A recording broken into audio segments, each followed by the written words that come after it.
بس احنا نستاهل، احنا الشعبلية اقسم بالله ان احنا نستاهل التسع، نستاهل الرطم.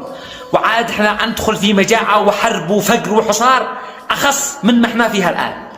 لان في ناس بيقولوا الحمد لله ال7 سنين العجاف كملت، قصدهم ان ال7 سنين الذي عشناهن بدون رواتب وفقر وحصار انهن ال7 العجاف، وقصدهم ان احنا الان خلاص نعيش الرفاهيه من السنه هذه، قصدهم ان احنا نعيش الرفاهيه. غلط.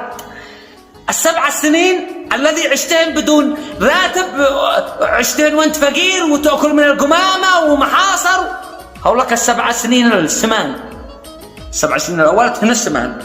عادك حتدخل الان العجاف، عادك الان حتكون سنطل تشل الفرد الاول والثاني وتكلها السنطل حاف.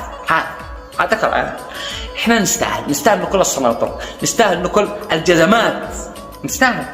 اقول لكم ليش نستاهل؟